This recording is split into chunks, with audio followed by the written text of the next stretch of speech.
Yo, por empezar, yo creo que en mi caso, en mi familia, podemos decir, tradición política en el sentido habitual. Desde la perspectiva de izquierda no ha habido nunca en mi familia.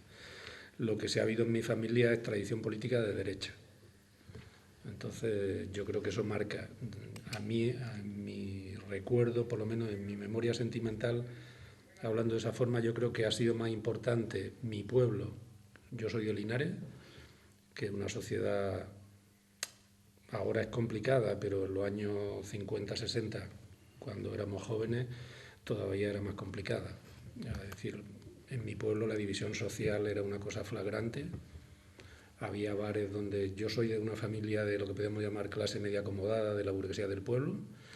Entonces, si tú eras de la burguesía del pueblo, no te podías entrar en determinados bares que son de los obreros, ni un obrero podía entrar en el bar de la burguesía del pueblo, no podía hablar con determinadas chicas si eran de otra clase social, ¿no? Había una división social enorme, una pobreza en algunos casos. Es decir, yo recuerdo hay zonas de paseo de mi pueblo, yo cuando alguna vez me han preguntado esto siempre lo digo, es decir, había familias, y estoy hablando de los 50 primeros de los 60, que vivían con los cerdos en la pocilgas indistintamente.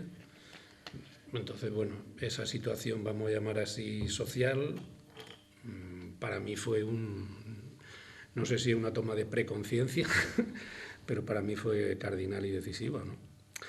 Luego mi padre era una persona vinculada al régimen de Franco y entonces la política en mi casa interesaba. Había vida política, pero no en el sentido de que estamos hablando de las posiciones de izquierda, pero sí había una vida política en el sentido de que era muy habitual hablar de los temas de política. Y me imagino que ahí también hay una especie de rebelión contra el padre, que en el caso de mi familia, que somos 10, pues una parte de la familia se rebela contra el padre, ¿no? De hecho, me imagino que Tomás también se acordará del libro aquel célebre, ¿no?, de la rebelión contra el padre de Mendel, ¿no? Bueno, ¿no? De Mandel. Mandel. Mendel era el trotskista. La rebelión contra el padre de Mandel. Que en mi caso yo creo que también tuvo mucha influencia, ¿no? En el sentido de marcar una diferencia frente a la posición de las generaciones anteriores, ¿no? En mi pueblo también estaba muy presente la memoria de la Guerra Civil y de la República.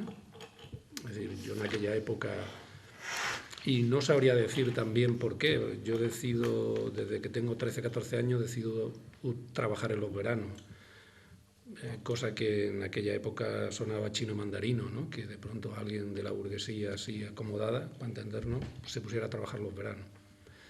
Y entro en contacto con gente que nunca me dijeron que eran republicanos, pero que te transmitían elementos de la República, de determinado tipo de valores, de concepciones de la dignidad, de determinado tipo de memoria de lo que pasaba en la República y en la guerra, ¿no?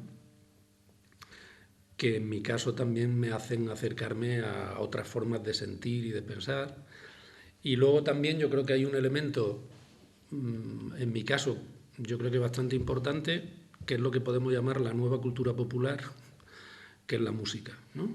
Es decir, yo, como digo, como éramos 10, tengo hermanas, digo hermanas, tengo hermanas y hermanos, pero son la parte de mi hermana que llevan música a casa, pues de Bob Dylan, de Joan Baez, de Pete Seeger, de la canción protesta, de la canción folk que se llamaba en aquella época, de la propia canción francesa de George Brassens, de Jacques Brel, pero sobre todo la protesta americana de Bob Dylan y tal, ¿no? Yo no tenía ni pajolera idea de inglés, pero bueno, sientes que ahí hay algo que te llama, ¿no? Bueno, que te dice algo que yo creo que en mi caso la toma de conciencia política tiene mucho que ver con la idea de separarme y diferenciarme y no formar parte de lo que yo veía que eran, para entendernos, los ricos de mi pueblo, ¿no? Es decir, que era esa sensación de sociedad cerrada. Yo recuerdo cuando en mi casa la gente venía a estudiar, los ricos de mi pueblo decían, ¿y cómo vaya a estudiar si un rico no tiene que estudiar? ¿No? Esa cosa así casposa, ¿no? Y fuerte y cutre, ¿no? Que yo creo que Vázquez Montalbán, cuando hablaba de aquello de lo cutre de Franco, no en el sentido de la represión política, sino esa cosa, ¿no? En mi pueblo era muy evidente, ¿no? Bueno, entonces yo creo que ese tipo de elementos un poco aparentemente discontinuos y heterogéneos, algunos muy contemporáneos, como podría ser lo de la música, algunos muy antiguos, como podría ser la República, ¿no?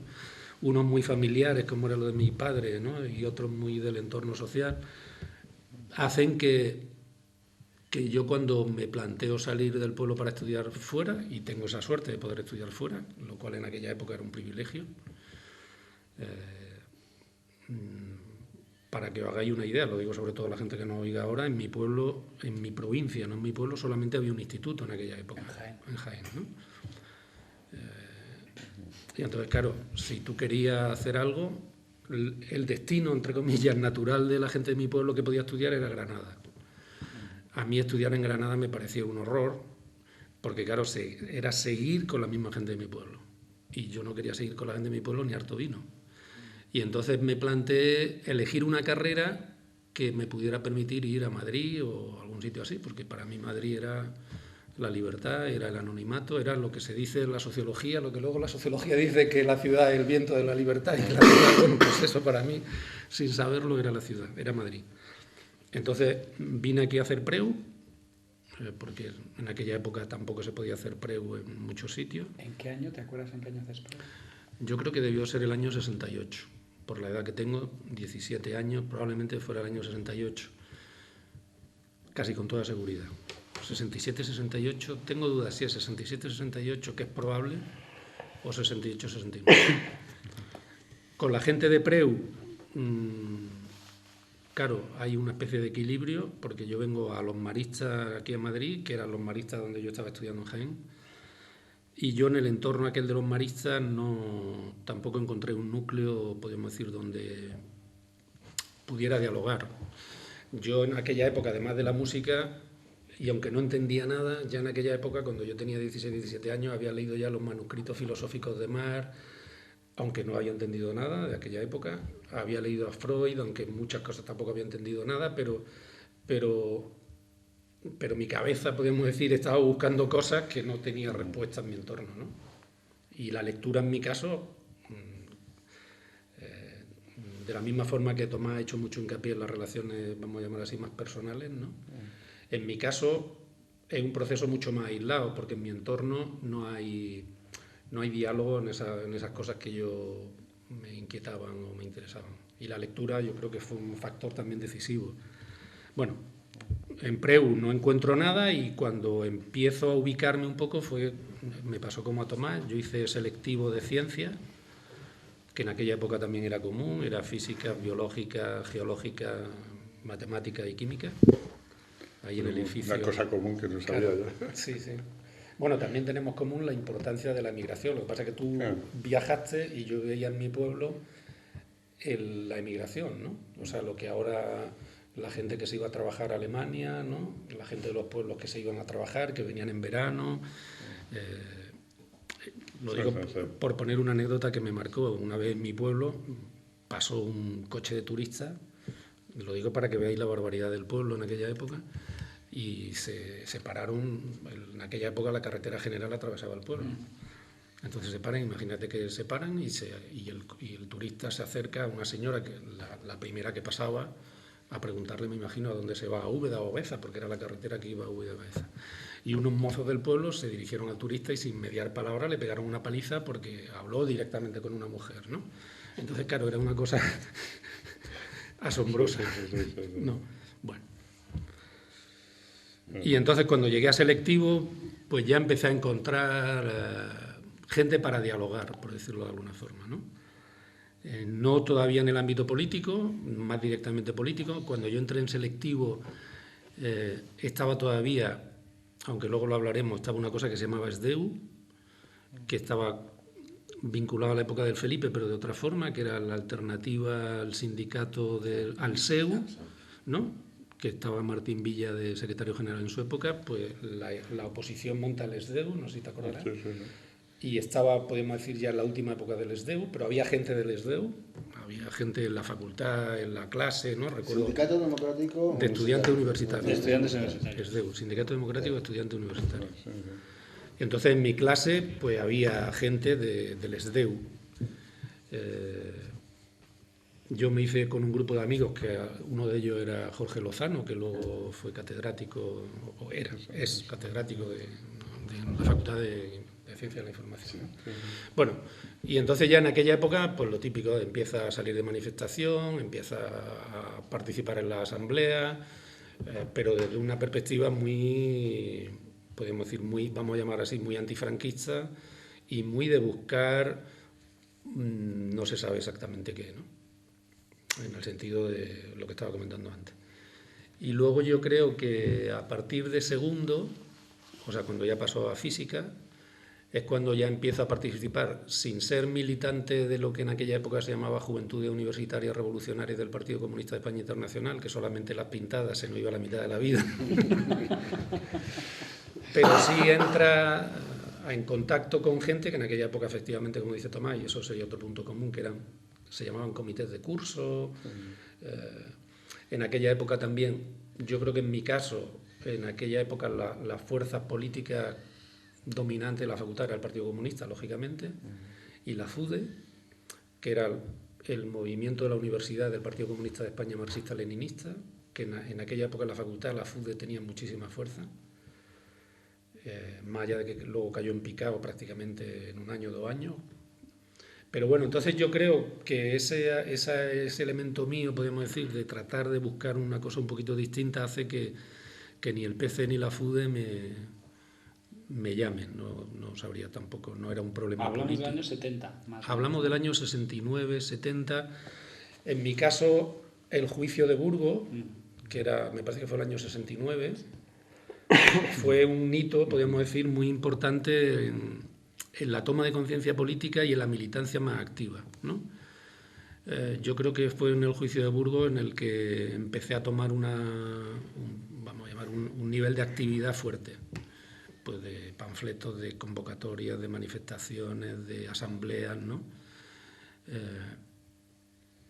Y luego lo hablaremos, pero yo creo que ahí se produce además un cambio muy importante en la universidad, porque a lo largo de los años 60, y corrígeme si no es así, porque tú entras un poquito antes que yo, ya he hecho 2 veces hincapié en que eres más mayor que yo. No pasa.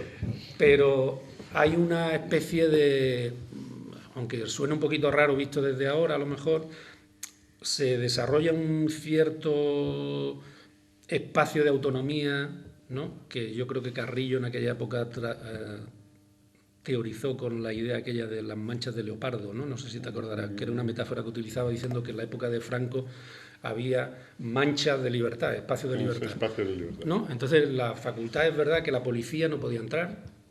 O sea, en el año 66-67, para entendernos, cuando la policía venía a la facultad tenía que pedir permiso al rector. Pero con el juicio de Burgos, y además en aquella época el FDEU, por ejemplo, tenía locales. No llegaba a este nivel de exquisitez, pero sí tenía locales, es decir, te podías reunir un poco en físicas, ¿no? O en biológicas, tenía un sitio, tenía relativamente acceso a la fotocopiadora, a la multicopiadora, a lo que hubiera en aquella época, ¿no? Pero en el año 69, con el juicio de Burgos, se produce el estado de excepción, la policía entra directamente en las facultades, pone cuartelillos dentro de la facultad. Yo recuerdo que entraba en la facultad en físicas, ¿no? Y a mano derecha, las 2 habitaciones que había ahí, era el cuartelillo de la Guardia de los Grises, como se llama en aquella época. Y entonces todo lo que podíamos llamar los movimientos y las formas de trabajo que hasta ese momento habían estado en la universidad, que podíamos decir que eran de una clandestinidad abierta o de una apertura con cierre, ¿no? Para entendernos, que era el FDEU básicamente que lo aglutinaba. Coincide, como dice Tomás, la caída de Felipe, la disolución, exactamente no sé a qué responde en aquella época, pero bueno. Coincide lo que estábamos comentando, la caída, a mi juicio, también de FUDE. Y la gente que en aquella época, para entendernos, más caña daba, sin duda, en mi facultad al menos, era la Joven Guardia, el equivalente en aquella época a la Juventud Universitaria de Revolucionarias, ¿no? Y como yo lo que me apetecía era dar caña, pues la elección no tenía mucha duda, ¿no? Y luego también, una cosa que yo creo que también es importante, que yo creo que ha funcionado en todo, de la misma forma que Tomás hablaba de su relación con las trabajadoras de Telefunken, en mi caso yo también, mi relación con la militancia, que yo no sabía que eran militantes, de la juventud universitaria, ¿no? También fue importante. Es decir, con la gente que te encontrabas mejor, en lo personal, pues era la gente. ¿Por qué te encontrabas mejor con ellos? Porque probablemente coincidiera en no hacerte... Yo en eso también coincido mucho con Tomás, y yo creo que probablemente sea una característica común de la joven guardia, desde luego, y del Partido del Trabajo. Es decir, que nosotros nos caracterizamos más por la política que por la ideología. Es decir, en nuestro caso no había tanto una definición y un a priori ideológico, más allá de que se nos haya tachado o se nos haya metido, como hablábamos antes, en los maoístas, ¿no? Yo creo que lo que en nuestra época nos caracterizaba era la política en el mejor sentido de la palabra, y una política que yo no sé si esa explicación ahora sirve, pero una política, como se llamaba entonces, de masas, ¿no? Es decir, no era una política de... Siendo muy pocos, nunca tuvimos la intención de ser pocos, siempre teníamos la intención de ganar voluntades mayoritarias, y eso yo creo que nos acercaba al PC, porque el PC tenía esa voluntad de ser mayoritario, nos alejaba de determinado tipo de corrientes, podemos decir, de los propios trotskistas, por decirlo de alguna forma, que también comentábamos antes, que tenían un a priori ideológico más fuerte y por eso quizá también se han sostenido más en el tiempo, ¿no? En nuestro caso, claramente, era más la militancia política, la lucha, el montar las asambleas, el montar las manifestaciones, el hacer carteles, el ir a las fábricas, ¿no? Y eso, la gente que lo hacía, podemos decir, con más valor, lo digo para no utilizar otro término. Yo en aquella época en mi facultad era la joven, y entonces eso hace que claramente me decante por la joven, y a partir de ahí...